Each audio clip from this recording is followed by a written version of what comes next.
Et c'est quoi ce produit à la con là? Il faut vraiment être complètement perturbé pour avoir des idées pareilles. Quel est celui des deux qui a pensé à cette idée débile?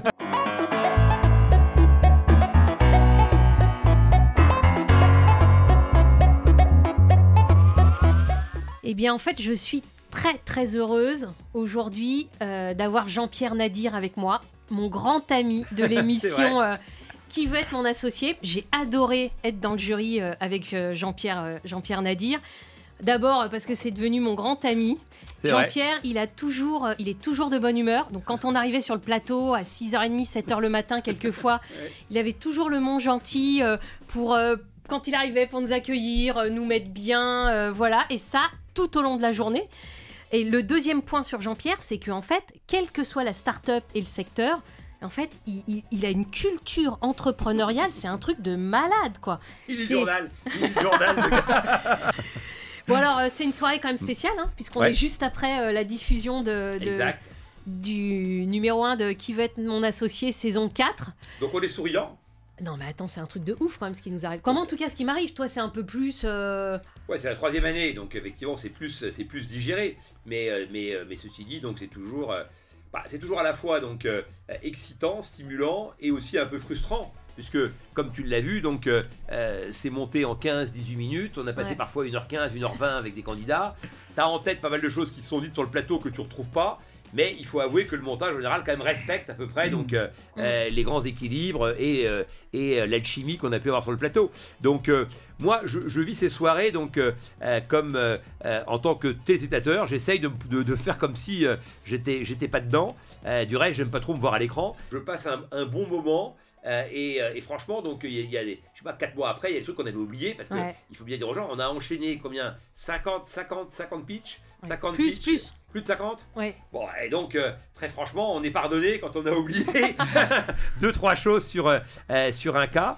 Mais en général, moi je me rappelle de tous les candidats et je trouve que comme tu le suggères, donc c'est vrai que pour eux c'est un moment assez magique. On aurait aimé tous les deux, je pense, jeunes entrepreneurs, vivre un truc pareil. Hein. Écoute, moi je trouve qu'en tous les cas ça a bien marché. Il y avait un bon esprit donc collectif, donc ça c'était assez agréable. Moi j'ai pas peur de le dire, le meilleur jury des 4 dernières saisons, non? Qu'est-ce que t'en penses? Bah écoute, moi je peux pas dire ça parce que je vais me fâcher avec les autres, avec ceux qui n'y sont plus et qui étaient dans les précédentes. Eh bien ce soir on va un peu voir comment dire, les coulisses. Ouais, le backstage. Voilà, le backstage. Comment ils l'ont vécu les petits jeunes. Voilà, avec ceux qui sont passés dans l'émission de ce soir. Alors là, je te présente Aloïs et Elia de Cupdom. Alors la particularité pour ceux qui nous écoutent et qui nous regardent là, c'est que c'est les 3 startups qu'on va voir ce soir. Jean-Pierre n'était pas dans le jury. C'est pour ça que tu viens de dire tu me les présentes, puisque c'était 3 cas sur lesquels je n'étais pas. T'as fait exprès là. Ben oui, j'ai fait exprès, bien sûr. Alors, les gars, vous avez 1 minute pour nous présenter ce que vous avez présenté, parce que là, pour ceux qui ont vu l'émission, c'est bon, on connaît, donc vraiment 1 minute. Et puis après, avec Jean-Pierre, on a plein de questions à vous poser.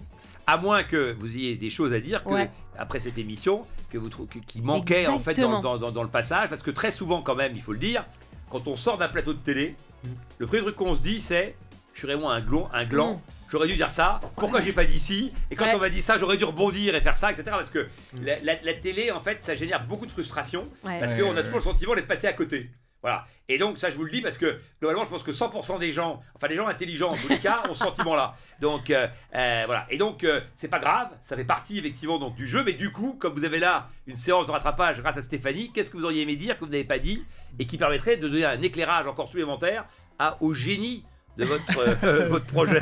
Parce que n'oublions pas que là il y a ceux qui ont regardé l'émission et puis tous ceux qui écoutent le podcast et qui n'ont pas vu l'émission. Donc c'est pour ça, d'abord, pour ceux qui n'ont pas vu l'émission, n'hésitez pas à aller la revoir en replay sur M6. Et donc, resituez-la, ce que vous faites. Et après, nous, on va un peu vous titiller, là. Allez. Du coup, Elia et moi, on est les cofondateurs de Cupdom. Donc, Cupdom, qu'est-ce que c'est? C'est la protection qui permet de ne pas se faire droguer en soirée. Donc, comment ça se présente? C'est une protection en silicone alimentaire qu'on vient étirer sur son verre, pour éviter qu'on mette toute substance comme du GHB, du GBL, etc. Ça va, c'est clair? On peut avoir une démo, vous avez... Vous en avez toujours Ouais. à proximité. Toujours. Donc ça se présente. Alors, Et montre ça, le c'est un peu short, packaging. le pitch, non? Regarde. Sur le Ça se plateau, présente ça a comme marché, ça, avec un pitch pareil? Bien sûr. Ouais. Bah, Là, comme- ça se présente vraiment ouais. comme une capote. On voulait jouer sur cette image. Et donc après, ça s'ouvre comme si c'était de la drogue. Aussi. On a fait plein de... Ouais, ça, je sais pas comment ça s'ouvre, moi, la drogue, mais bon. Et donc Ah, là, bien sûr. on a juste à prendre le cup d'homme comme ça, à Ouais. l'étirer. On place avec nos pouces. Ouais. Et ça vient se mettre sur le verre. On a un trou qui est fait pour la paille. On la perce et puis on passe une soirée tranquille. Ok. Alors ce qui est marrant, c'est qu'il y a plein de filles qui pensent que... vas-y, donne le verre. Ouais. Qui pensent que tu sais, c'est pour que ça se renverse pas. En disant, bah tiens, je peux aller danser Ah oui, avec mon c'est pas verre con comme non ça. plus. Ouais. Ça Ouais, sert bah aussi ouais. à ça. Ouais, Mais c'est bon, pas con. l'histoire d'origine, c'est ça. D'accord. Bon, alors, comme tu as vu, on a investi avec Anto. Ouais, Donc, alors ça Anto m'a et moi, vraiment on a étonné. investi. Ça m'a vraiment étonné. Ouais. Mais, ouais. Ouais. Bah, d'abord, votre duo m'a surpris. Donc,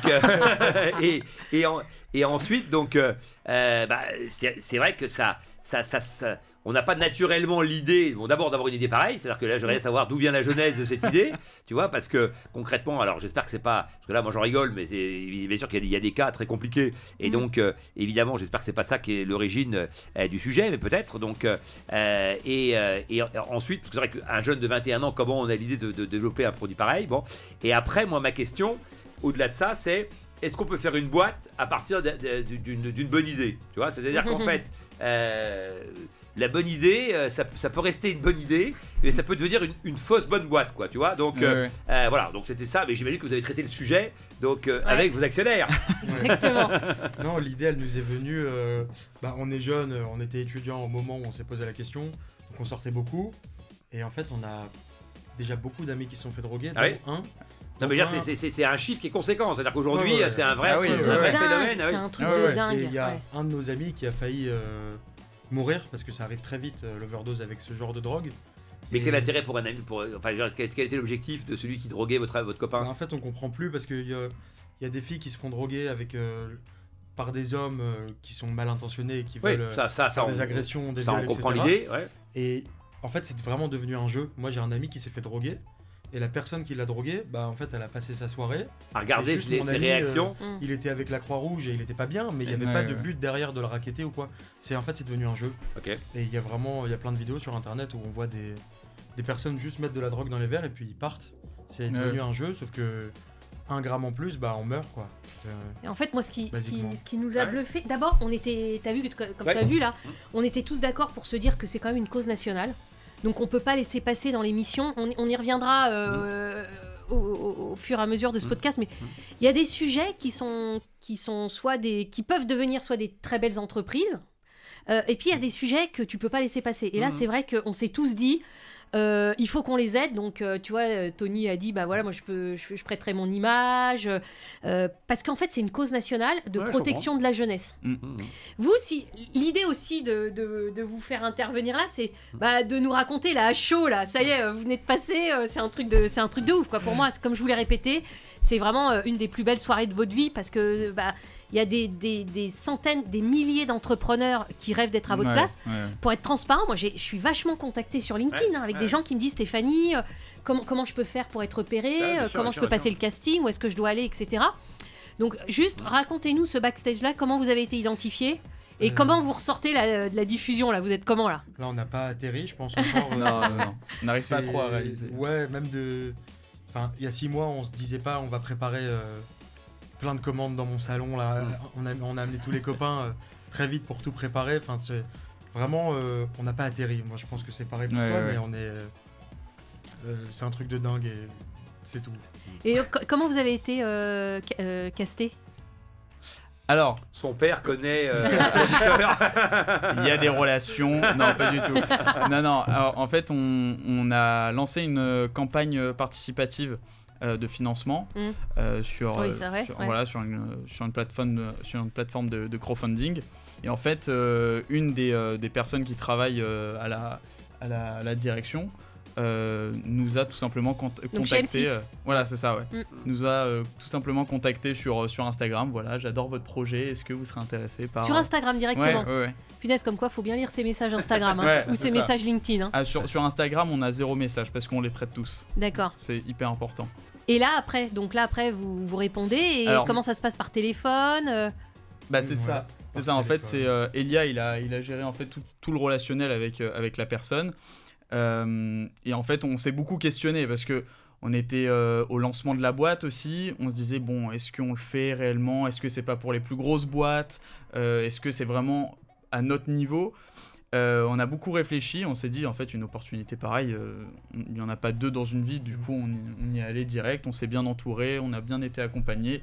Et voilà. Mais quel était le risque? Pourquoi vous avez réfléchi à l'idée d'éventuellement donc de refuser? En fait, on avait peur de pas donner assez et nous de pas avoir assez pour suivre les demandes après l'émission. Et en fait, on s'est dit, bah, on va y aller. Puis c'est une émission pour aller lever des fonds aussi. Et si on lève des fonds, bah, on pourra tout assumer derrière. Et puis c'est parti d'un coup. Mais là, comme ça, vous allez déjà donc avoir à gérer un nombre de commandes. Mais là, je pense, ah oui, oui. voilà, donc considérable. Donc, tu Ouais. vois, donc vous allez pouvoir ensuite lever des fonds sur la base d'un chiffre d'affaires donc qui va exploser donc de manière évidente. Hein, donc, Ouais. mais attends, vous vivez de ça aujourd'hui seulement? Vous faites autre chose? Vous êtes toujours étudiant, autrement dit, et vous continuez vos études et vous faites ça en plus, ou vous avez arrêté Alors vos ça études? va, ça vient, c'est pas très Ah, clair. d'accord. Bon, alors moi je suis encore étudiant, je suis étudiant en école de commerce, Ouais. mais voilà, je consacre énormément de temps sur Cupdom avec Elia, Ok. ça c'est clair. Et moi, il y je a suis les plus étudiants. Non, D'accord. j'ai arrêté les cours après le bac. Ok. C'était pas ton truc. Non, puis j'ai essayé une école et moi j'ai un profil hyper particulier pour l'école. Moi Ouais, je suis hyper actif, là je suis tout calme mais je suis hyper actif, je suis hyper sensible et j'ai un trouble de l'attention. Donc moi l'école, quand ça m'intéresse pas, Tu veux voir? c'était Ouais. pas possible. Par contre un sujet qui m'intéresse, Hmm. je décroche plus. Aloïs me dit, je peux lui envoyer des messages à 4h du matin, à 2h, il me dit dors. Il me dit Ah dors, ouais, on mais en parle demain. Mais il dort pas non plus du coup. Je le réveille, je le réveille. Non, donc l'école c'était pas pour moi. Je préférais faire quelque chose de plus concret et puis on a eu cette idée là donc Ouais. c'est parti. Très Et vite. alors, à ma deuxième question qui était donc à partir de ce produit, donc comment on développe un vrai business? Vous avez déjà commencé à y réfléchir ou pas du tout? Ou c'est pas, on verra ça plus tard. On a commencé à y réfléchir. On est en train de. En fait, il y a 6 mois, on était dans ma chambre en train je comprends. de recevoir les premiers produits. Et là, on a vraiment mis plein de process en place avec nos fournisseurs, avec tout le monde. Et donc, on fait tout pour que ça devienne très gros, très rapidement. Moi, ce qui m'a bluffé clair, chez ouais. eux, si tu veux, c'est que bon, ils ont 21 ans, ils ont des fournisseurs en Chine. Donc ils ont créé un produit, ils ont trouvé les fournisseurs en Chine, ils ont trouvé la logistique, ils ont déjà commencé à vendre, ils ont leur site internet, ils font de la com de ouf, ils sont allés voir des gens autour du ministère, tu vois, de la jeunesse et tout, pour voir s'il y avait des choses à faire. Et en fait, moi, ce qui m'a plu chez eux, donc je vous le dis, mais c'est à la fois leur côté malin, parce que tu vois, 21 ans, faire tout ça à 21 ans avec une chaîne de A à Z qui est déjà live et sans aucun fond, tu vois, tu te dis, mais attends. Donc moi, ce qui m'a plu, c'est que je les ai trouvés super malins. Et deuxième truc, c'est qu'en fait, quand tu as des entrepreneurs malins, tu peux te dire le produit, ok, il est évident. Le produit, il est évident, il parle à tous les parents, il parle à tous les jeunes, et tu te dis, bon, c'est évident. Mais derrière ça, comme tu l'as dit tout à l'heure, tu peux faire une boîte en fait de pub derrière. C'est-à-dire que là, tu peux par exemple proposer à des grands groupes de spiritueux de dire, les gars, plutôt que de payer des goodies qui servent pas à grand-chose, un groupe comme Ricard, avec des marques comme ça, à offrir dans les boîtes, dans les tabacs. Et pour ces groupes-là, c'est selon moi un outil indispensable de com. Donc derrière, tu vois, c'est le début d'une belle histoire qui commence avec un produit qui répond déjà à une grosse pain et qui est déjà super évident et pas cher.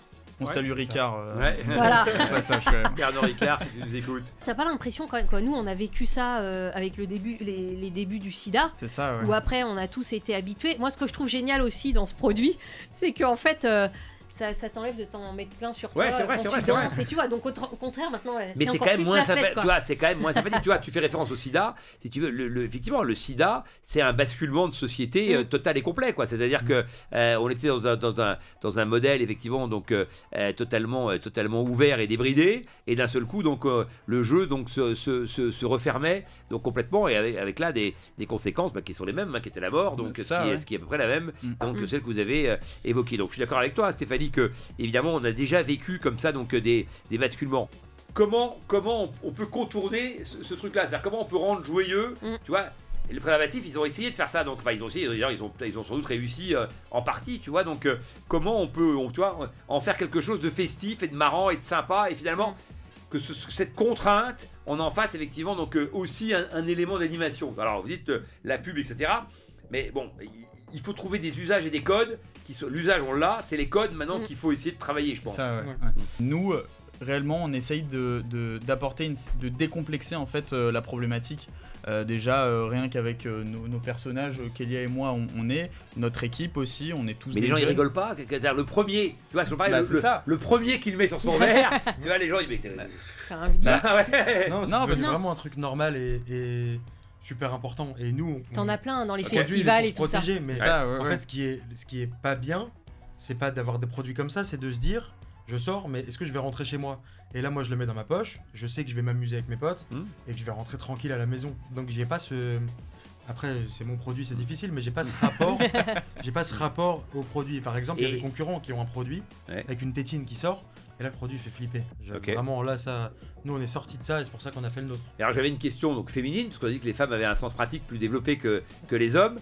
Donc, les barman, ça les emmerde pas ce truc-là, parce qu'après, quand on ramène les verres, il faut qu'ils le retirent, etc. Donc, est-ce qu'il n'y a pas une manipulation qui finalement donc est contre-productive pour pour le barman ou pour l'établissement? Non, parce que nous, ce qu'on conseille réellement aux clients et aux bars et aux boîtes de nuit, c'est que certes, en fait, de faire le geste de poser la protection sur le verre, en fait, ça prend du temps.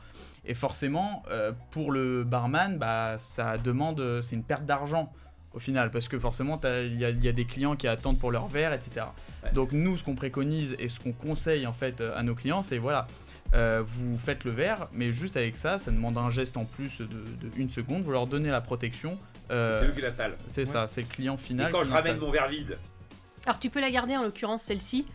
Comme on dit, parce que tu peux la réutiliser plusieurs fois. Donc en plus, tu vois, ton Pernod Ricard, il l'offre comme un goodies et derrière, il est repris. Vous, c'était quoi, quand vous avez décidé de faire l'émission, c'était quoi votre rêve le plus fou avec l'émission? C'est vraiment ce qui s'est passé. En vrai, nous, on voulait faire cette émission parce qu'on la regarde... On la regarde tout le temps. Quand elle sort, on est chez moi, on est en pyjama, on la regarde. Et déjà de la faire, c'était quelque chose d'énorme. Et en plus, on a eu tout ce qu'on voulait, même plus. Parce que on a des soutiens. On a eu du soutien de tout le monde, donc on a eu vraiment plus que ce qu'on voulait. C'est ça. Et petite anecdote, quand on a lancé la boîte, c'était à l'époque où Qui veut être mon associé, la saison 3 est sortie. J'avais pris une photo devant ma télé. J'envoie à Elia, je lui dis dans 1 an, on y sera. C'était une blague en vrai. Et en soi, 1 an après, on y était. Et en fait, quand on se répète ça, je me dis en fait, c'est fou. C'est un film. Ce qui est intéressant, c'est que vous avez vu une opportunité, vous l'avez saisie. C'est ça. C'est-à-dire que globalement, donc, d'autres auraient pu la laisser passer. Tu vois, donc, mais finalement, quelles sont les difficultés les plus fortes auxquelles vous y été donc confrontés, tu vois, avant l'émission, pendant l'émission, après l'émission. Depuis la naissance de Cupdom, quoi.